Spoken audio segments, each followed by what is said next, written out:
మీరు కూడా యూట్యూబ్‌లో కొత్తగా ఛానెల్ క్రియేట్ చేసి కంటెంట్ అనేది చేయాలనుకుంటున్నారా? అయితే ఈ వీడియో మీకోసమే గైస్. యూట్యూబ్‌లో మనం ఎలాంటి వీడియోస్ చేయాలి? మనం చేసిన వీడియోస్‌కి ఎలాంటి మ్యూజిక్ యాడ్ చేయాలి? ఎలాంటి వీడియోస్ అప్‌లోడ్ చేయొద్దు అనే దాని మీద అయితే నేను ఈరోజు మీకు ఎక్స్‌ప్లెయిన్ చేస్తాను గైస్. యూట్యూబ్‌లో కొన్ని రూల్స్ అండ్ రెగ్యులేషన్స్ ఉంటాయి గైస్. అందులో మనం వేరే ఎవరిదైనా వీడియో తీసుకొని కాపీ చేయడం, వేరే వాళ్ళు పోస్ట్ చేసిన దాన్ని పోస్ట్ చేయడం, దాన్ని రీక్రియేట్ చేయడం వల్ల మనకైతే స్ట్రైక్ అనేది పడుతుంది గైస్. ఆ స్ట్రైక్ అనేది ఎలా పడుతుంది? ఎలాంటి వీడియోస్ చేయాలి? ఒకవేళ స్ట్రైక్ పడితే మనం ఏం చేయాలనేది ఈ వీడియోలో మీకు ఎక్స్‌ప్లెయిన్ చేస్తాను. మనం చేసే వీడియో ఒరిజినల్ అయ్యి ఉండాలి. దానికి పెట్టే మ్యూజిక్ గూడా మనం మూవీస్‌లోది, సీరియల్స్‌లోది అక్కడ ఇక్కడ నుంచి అయితే తెచ్చి పెట్టొద్దు. యూట్యూబ్ స్టూడియో నుంచి, యూట్యూబ్ లైబ్రరీలో దొరికే మ్యూజిక్ మాత్రమే మనం పెట్టాలి గైస్. ఇంకా ఏంటంటే గైస్, మనం మూవీస్‌కెళ్ళినప్పుడు మూవీస్ క్లిప్స్ గానీ, టీవీలో సీరియల్స్ గానీ, ఇప్పుడు క్రికెట్ ఆడుతున్నారు గదా అని క్రికెట్‌కి సంబంధించిన వీడియోలు కానీ, చైల్డ్ అబ్యూస్ కానీ, రీడింగ్ కంటెంట్‌లు గానీ, ఇలాంటి అడల్ట్ కంటెంట్ అయితే మనం చేసి అయితే మనకి స్ట్రైక్ అనేది పడుతుంది గైస్. అసలు స్ట్రైక్ అంటే ఏంటి? స్ట్రైక్ అంటే గైస్, మనం చేసిన కంటెంట్ కాపీ అని తెలిస్తే స్ట్రైక్ పడిన తర్వాత గైస్ మనకైతే ఫస్ట్ ఆఫ్ ఆల్ 2 ఆప్షన్స్ అనేవి ఉంటాయి. ఆ స్ట్రైక్‌కి మనం రిప్లై మెయిల్ ఇవ్వడం. రిప్లై మెయిల్ అనేది ఎప్పుడైనా మనం చేసిన కంటెంట్ ఒరిజినల్ అయితేనే అయినా స్ట్రైక్ పడినా మనం వాళ్ళకి రిప్లై ఇవ్వాలి గైస్.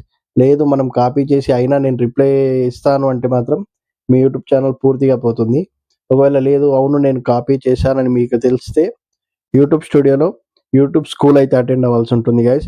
అందులో చిన్న మీకు వీడియో క్లిప్ చూపించేసి అంటే కాపీ ఎలా చేస్తారు?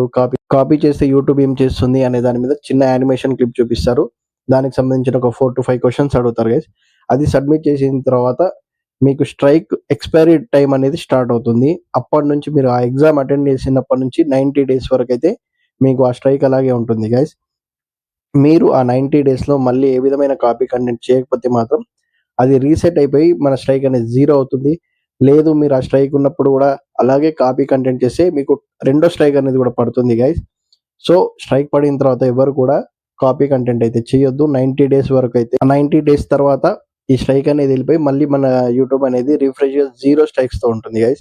అలా మీరు చేసే కంటెంట్‌లో కాపీరైట్‌ని బట్టి 1, 2, 3 అలా 3 స్ట్రైక్స్ పడితే మాత్రం మీ ఛానల్ అనేది మొత్తంగా పోతుంది. అందరూ ఏదేదో వీడియోస్ పెడుతున్నారు, సినిమా పాటలు పెడుతున్నారు, సినిమా క్లిప్స్ పెడుతున్నారని చెప్పేసి కొత్తగా యూట్యూబ్ చేసేవాళ్ళు మాత్రం మీ ఛానల్‌లో అలాంటి వీడియోస్ అయితే అప్‌లోడ్ చేయకండి. ఓకే గైస్, నేను చెప్పిన ఇన్ఫర్మేషన్ మీకు నచ్చినట్టయితే ఈ వీడియోని లైక్ అండ్ షేర్ చేయండి. కొత్తగా సబ్స్క్రైబ్ చేయండి గైస్. మీరు కూడా కొత్త ఛానల్ అయితే నాకు సబ్స్క్రైబ్ చేసి కామెంట్ చేయండి. నేను కూడా మీకు రివర్స్‌లో సబ్స్క్రైబ్ చేస్తాను. యూట్యూబ్ అనేది ఒక కమ్యూనిటీ డెవలప్‌మెంట్ గైడ్‌లైన్స్ కాబట్టి ఒకరినొకరు సపోర్ట్ చేసుకుంటేనే మీకు నాకు అనేది గ్రోత్ ఉంటుంది గైస్.